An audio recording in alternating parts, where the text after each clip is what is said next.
Intarneetii fi intiraaneetii. Intiraaneetiin neetworkii dhuunfaa ta'ee, private neetworkii ta'ee kan dhaabbata tokko keessatti argamudha. Neetworkii dhuunfaatiin dhaabbata tokko kan instituushinii tokko kan organizationii tokko keessatti kan argamudha. Intiraaneetiin pirootokoolota kanneen ni fayyadama. TCP/IPs ni fayyadama. HTTPs ni fayyadama. Internet protocol illee kan biroo illee ni fayyadama jechuudha.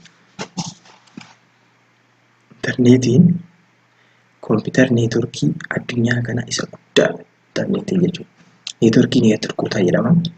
Kan fayyadaman kompiitara fedhe irra taa'ee kompiitara fedhe haasofsiisuudhaan kan quunnamuudhaan yoo eeyyama konnekshinii qabaate. Kompiitara neetworkii addunyaa kanaa isa guddaadha.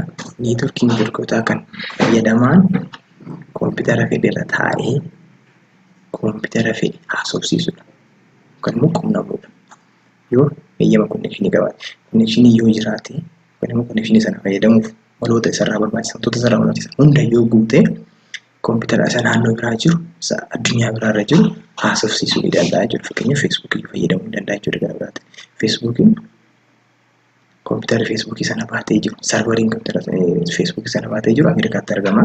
Ameerikaatti nuti immoo Itoophiyaa keessa teenyee Ameerikaatti fayyadamna jechuudha. Sana jechuun kompiitara keenyaan yookaan moobaayilii keenyaan Ameerikaa kompiitara jiru sana access yookaan fayyadamaa jirra jiru. Mala maaliitiin intarneetiin jechuudha. Kaampaasiidhaan neetworkiin akkuma laanii fi waanii ta'ee garuu daangeffama baay'eetu kaan irra jira akka isaaniitti jechuudha. Waan baay'eetu isa daangessa jechuudha. Isaan walqixa ta'uudhaan waliin dubbii barattoota gidduutti fi hooggansa isaanii gidduu fudhachuu ni danda'ama. Barattoonni barattoota gidduutti hooggansi immoo hooggansa gidduutti jechuudha. Waliin dubbii isaanii fudhachuu ni danda'ama jechuudha. Virtual private network jechuudha. Yoo nuti neetworkii keenya fageenya irraa fayyadamuu dandeenye karaa intarneetiitiin virtual private network jedhama. Neetworkii ni qabna. Neetworkii keenya sun immoo privateedha yookaan immoo neetworkii dhuunfaati. Garuu iddoo biraa teenyee fageenya irra teenyee neetworkii keenya sana fayyadamuu dandeenyaan virtual private network jedhama jechuudha. Kompiitara biiroo koo jiru mana taa'ee kompiitara biiroo jiru sana kompiitara kiyyaan yookaan immoo bilbila kootiin kompiitara biiroo jiru sana fayyadamuu danda'e jechuun virtual private network jedhama jechuudha. Kanaaf yeroos naaf qusata, maallaqas naaf qusata jechuudha. Intarneetiin akka gidduu deemtummaatti fayyadama. Gidduu kanatti fayyadamaa fi neetworkii gidduu deddeemee tajaajila jechuudha. Intarneetiin yoo jiraatedha kan mana teenyee biiroo keenya kan jiru kompiitara biiroo keenyaa access godhuu dandeenyu jechuudha. Fakkeenyaaf yoo isin mana keessan teessanii kompiitara iddoo hojii jiru fayyadamtanii gaheen kompiitara neetworkii keessatti kompiitarri neetworkii keessatti gahee lama qaba. Inni tokko sarvariidha. Inni tokko immoo kiliyaan. Sarvariin daataa garaagaraa ofirratti baatee kompiitaroonni kiliyaantiin sarvarii sanarraa daataa isaan barbaadan kan dhiyeessuuf jechuudha. Sarvariin gabaa yoo ta'u kiliyaantiin namoota gabaa dhaqan jechuudha. Gabaan waan barbaanne dhaqnee irraa bitannee gallaa jechuudha. Yoo gabaan sun iddoo sana jiraate yoo waan barbaanne achitti arganne fudhannaa jechuudha. Kanaafuu sarvariin hojiin isaa daataa garaagaraa dhiyeessuu kompiitarri komponentii murteessaa neetworkii jechuudha. Kooriidha jechuudha sarvariin. Kompiitara neetworkii keessatti sarvariin dirqama jiraachuu qaba jechuudha. Linkii gara qabeenyaatti yuuzariiwwan yookaan immoo kiliyaantiiwwan kana gara qabeenyaatti geessuu dhiyeessuuf gargaara jechuudha. Qabeenya garaagaraa piriintaris ta'uu danda'a, faayila garaagaraa ta'uu danda'a sarvariitu dhiyeessaa jechuudha. Kiliyaantiin immoo sarvarii kana riikweestii erganii gaafatu jechuudha. Gaaffii isa gaafatanii isarraa waa fudhatu jechuudha. Sarvariin kompiitara sadii afur al tokkotti yoo gaafate isa dura gaafate sana adda baasee isaaniif kan dhiyeessudha jechuudha. Eenyu sarvariin. So kiliyaantiin kompiitara riikweestii erguuf odeeffannoo fudhachuudha. Neetworkii kiliyaantii irratti ergaa jechuudha. Neetworkii kiliyaantii irra taa'ee gara sarvarii ergaa jechuudha. Kompiitarri kiliyaantii hojii kamiyyuu jechuun sarvarii irratti hundaa'ee hojjeta. Yoo sarvariin ajaja kenneef, yoo sarvariin eeyyameef qofa hojjeta jechuudha. Gosa neetworkii mala manaajimentii irratti hundoofne jechuudha. Tokko peer-to-peeridha. Lama immoo kiliyaantii sarvariidha. Jalqabaa peer-to-peerii walii wajjin ilaalla. Peer-to-peer neetworkii yoo kompiitarri akka workstationii fi sarvariitti tajaajiledha. Kompiitara xiqqaadha fayyadamu. Kompiitarri jiran sun workstationii yookaan kan yuuzariin irra taa'ee fayyadamu jechuudha. Akka kiliyaantii jechuudha.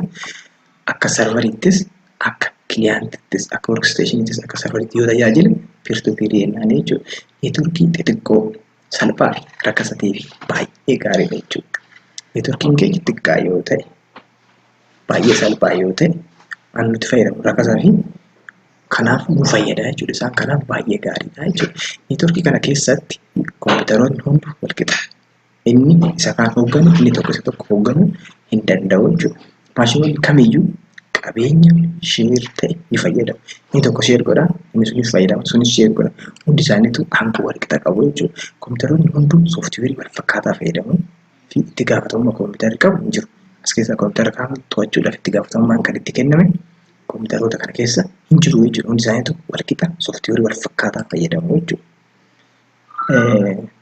Peer-to-peer keessatti divaayisiin kamiyyuu gaaffii fedhan waliif erguu ni danda'u jechuudha. Xiqqaadha waan ta'eef hundi isaaniitu work group jennee waamuu dandeenya. Fuuncaan kompiitaroota gidduu hin jiru. Hierarkiin yookaan immoo sadarkaan gidduu isaanii hin jiru. Hundi isaaniitu wal qixa jechuudha.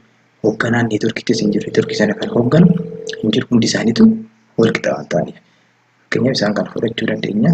Daataa asirraa itti ergamu hundi isaaniitu qixa fayyadamu jechuudha. Inni isa tokko caalee wanti irraa dhowwu jiru jechuudha. Faayidaa fi miidhaa. Asitti faayidaa fi miidhaa jechuun advaanteejii fi disadvaanteejii isaa jechuudha. Faayidaan isaa yookaan immoo advaanteejiin isaa rakkasaa konfigar godhuuf yookaan immoo instaal godhuuf baay'ee salphaadha.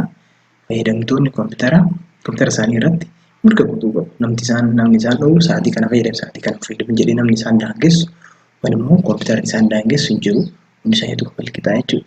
Disadvaanteejiin isaa immoo qabeenya wal fakkaataa baay'ee qabaachuu.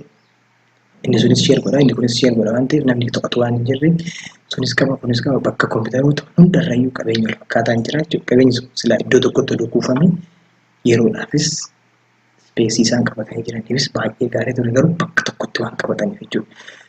Rakkoon ijjatii jira. Ijjati kompiitarri tokko kan ergu kompiitarri sun ni argaa jechuudha. Kamiif akka ergan waan hin beekamneef tokko.